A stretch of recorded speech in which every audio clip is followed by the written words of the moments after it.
Yeah, and look, Dave Portnoy has been pretty honest and pretty candid, and when he agrees with Trump, he says it. When he disagrees with Trump, he says that too. But I am old enough to remember when Republicans were pro-growth, pro-trade, anti-tax, anti-tariff, and it seems like we're upside down right now, where Democrats are the ones who are saying no tariffs, no taxes, and Republicans are the ones who are saying this is a great idea. Let's, tariff everybody. It doesn't make sense to me right now. It is the upside down. Actually. Yes and no. In many ways, we're exactly where we were 5 years ago. There is a gigantic existential threat over us, as was with the beginnings of COVID.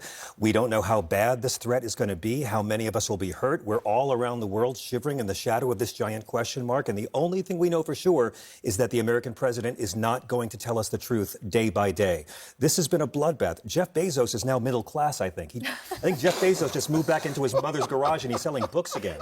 I mean, he's going to have to sell his little mansion. You can buy Amazon stock pretty cheap, so it's like, think of it as a sale. But in February, they pulled back at the last minute, which made it seem like they were manipulating the market. In March, the first week, they pulled back. You know what I'm talking about, Mr. Quest. They pulled back at the last minute, making it seem like they were manipulating the market. They're not going to pull back now. They can't. Or at least No, they say that they're not going to pull back. What I would like to know from our Republican friends here is how much pain are you prepared to take from Middle America? Good question.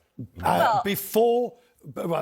So I'm not tarring you with the entire brunt of the issue, but before you recognise, whether you recognise it was a terrible mistake or not, how much political pain, never mind economic, is everybody prepared to take? Well, if you look at the latest polls, if you look at tariffs, 69% of Republicans oppose tariffs.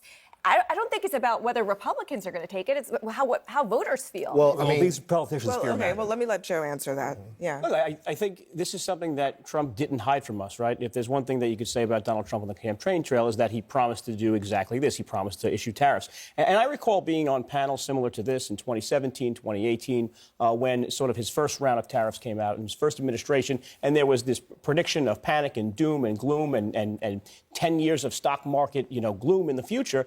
And then they went so well that Joe Biden kept most of them and then actually added tariffs on Chinese rubber, on Chinese medical supplies, et cetera, et cetera. So I think a lot of this is just a little bit of genuine pain, right? Richard pointed out, if you're, facing your retirement, if you're ready to cash out in your stock, yes, it's not a good day to do that. Trust me, it's not a good day. However, if you're looking at the long term, this is something that probably will play out to the benefit of American workers. Was pain one of the promises? No, look, I mean, there has to be a little changing. I heard the fundamental, lower prices day one. The macroeconomic system of our country is going to be painful. That's why most politicians of both parties promise to do it, never actually do it. Well, I think we're seeing the first time someone actually doing it, and yeah, it's going to be some kicks in the shin.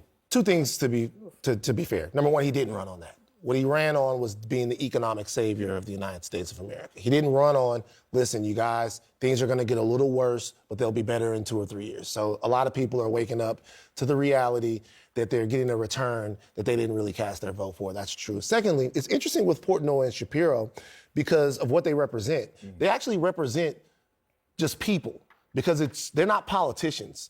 Like, they don't have to wait 2 years for someone to cast their vote and on a referendum on whether or not they'll still be in power. They have to maintain credibility with the people that listen to them day after day after day after day, which means if those people are feeling pain, they just can't lie to them. Or those people will actually, in the market, choose somebody else to listen to. Well, also, Portnoy said he lost $7 million. Right. And look, I'm not a huge Dave Portnoy fan, but I'm not a huge Dave Portnoy fan, but he keeps it real with his audience. Well, the other thing is, to Joe's point, though, look, Trump, it's a complicated picture. He ran on actually 20% tariffs. That was thought to be crazy. Now the tariffs are actually higher than that. But this was Trump back in 1988, okay? 1988, talking about this very issue.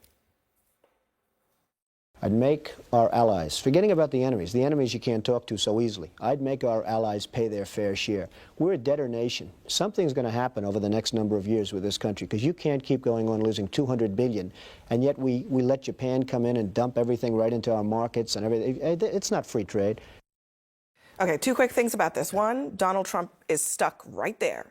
Okay, his mindset is right there, and it has not gone anywhere for 30 years. But the other thing is, he was wrong about that. In the last 30 years, we left Japan in the dust. The United States economically did really well, but he's taking the country down this path. They did it through, the United States did really well through things like the Plaza Accord, the Louvre Accord, through the various agreements that the Reagan administration and others put in place that managed trade and managed that bilateral deficit.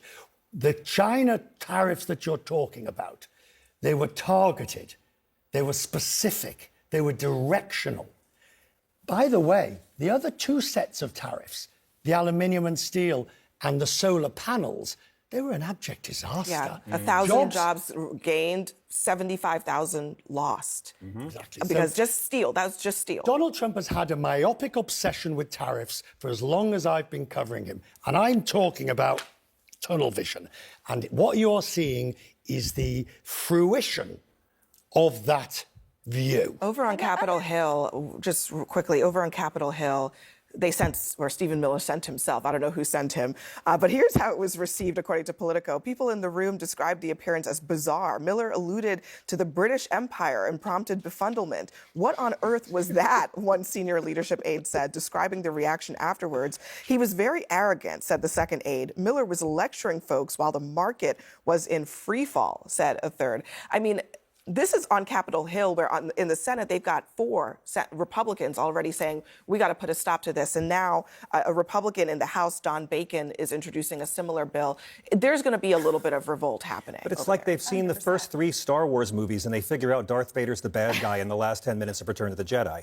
I mean, this is a man who actually outsourced his own manufacturing to China and Mexico to avoid paying a living wage to Americans. But he says he wants manufacturing. This is a man who has hired undocumented immigrants to work on his properties in 2 different centuries because he did not want to pay an American worker a living wage, but he really cares about illegal immigration. I mean, we could do it all night. We can't believe what he actually says, and a lot of conservatives are realizing we never signed up for this. No.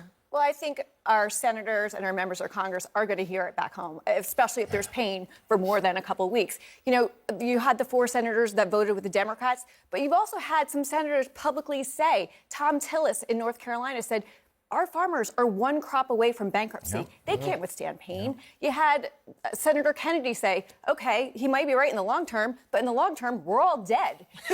Short term matters, right?